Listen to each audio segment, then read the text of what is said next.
You'll never believe it. A talk with her cousin enlightened her. She rushed home to apologize to her wife, who inquired about the dream's significance. She said she felt like a wind-up toy, striving for it non-stop. After learning her husband's firm stance on his dream, the wife used their savings to help. She attended necessary training, including flight training, as astronauts need 800 plus flight hours. Exam training, as superb fitness is key for astronauts, plus deep-sea diving. This is because it simulates the weightlessness of space. You know, excellence knows no bounds, and nothing replaces the good or sweat equity. Each effort lifted her faltering belief, and each day of discipline laid down a breadcrumb trail for her future. This cycle of dedication spanned 6 whole years. She taught herself Russian, joined a Siberian project, and, inspired by her wife, applied for astronaut training the 12th time. She went to NASA herself to submit her application, impressing the director with this persistent applicant. He said, "It's a waste of a ticket," but she proudly claimed it was her best application yet. "I'm so ready for this dream. I'm a pilot with 800 hours under my belt, and I even have a scuba diving certification. I just finished a flight in Chalfensk. I can speak Mandarin, and I used to be an amazing pilot. Yeah, I've lost in every application, but you know what? I've made it this far. You can flip me around again, but I have to stand here and wait for a year." Her passionate words about dreams set the staff in tears, clapping for her, and soon her hard work was rewarded with a letter from NASA. At the heart of these many years, the flower of her 20-year ideal finally blossomed. She gifted her card to her cousin Bateau, and the whole family moved to Texas, where NASA is based. This time, she stepped into her dream destination with excitement and determination. Even on this shortlist, her chance of becoming an astronaut remained slim, as tougher training lay ahead. She had to train for zero-gravity drops on a harness and keep her cool during intense dives. Unfortunately, her controller malfunctioned in tests, nearly causing a flight accident. She immediately apologized to the assistant director, who warned her that her position was extremely precarious. During this low point, tragedy struck as her cousin lost his life unexpectedly. The real goodbye was not tearful.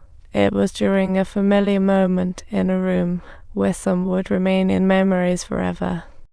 Overwhelmed by grief, she considered quitting, but the Indian deputy director, also an immigrant, encouraged her to keep going. This pep talk reignited her resolve. Stopping now would mean letting down not just herself, but also her cousin's dreams. So she stuck around for the diving tests, where everyone was strapped into their seats. The drop test vehicle slowly sank, and they had to unlock tricky buckles while doing a handstand underwater. The underwater pressure and the panic of suffocation kept pushing them to escape. However, seeing a teammate's clip stuck, she gave up winning to rescue them. This no teammate left behind spirit caught the examiner's eye. It's the kind of quality every astronaut must have. She advanced, chasing her dreams while remembering her wife's. One day, she spotted a retail space for rent nearby, so she used her 2-year assessment allowance to lease it for her wife. With her amazing Mexican cooking skills, the restaurant's business boomed, and she often lent a hand. Coincidentally, it was the day of the Columbia shuttle's return, and the encouraging deputy director was actually the mission's special expert. Everyone was watching this thrilling moment, but soon Columbia lost contact with the ground. Realizing things were off, she immediately shut off the TV and sped to NASA to await the news. This was the infamous 2003 Columbia shuttle disaster when foam insulation fell off, leading to the disintegration of the vehicle. All 7 crew members perished, but it only strengthened her resolve to become an astronaut. After the physical tests, she would now face 5 grueling years of specialized astronaut training. With a background in electronic engineering, she had an edge, solving crises while keeping her cool like a pro. So, in 2008, she was officially chosen by NASA for the spaceflight program. What exactly are you going to do for this mission? I've waited nearly 30 years. He walked into his wife's restaurant wearing a shiny astronaut suit. Over the span of 2 decades, time had passed, but that fiery love was still burning bright. At the press conference a week before departure, he proudly claimed his identity as a Mexican immigrant. "We made the food."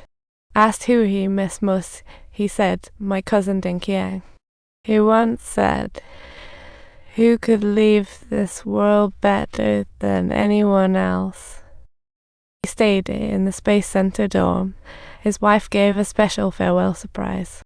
Just as he looked confused, a familiar face appeared. It was his longtime supporter, Teacher Yang.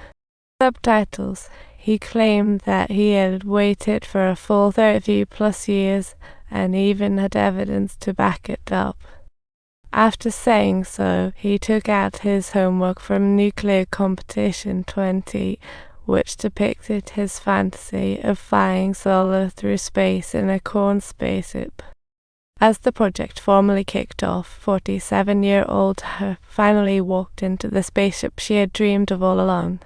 It was just a 10-meter-long corridor, but she had been hiking for over 30 years. Now let's listen closely to the sound of her dreams taking flight. As you can see, we're already exploring the universe. Want to hear more stories like this? Don't forget to subscribe to our channel and join us in pursuing even greater dreams.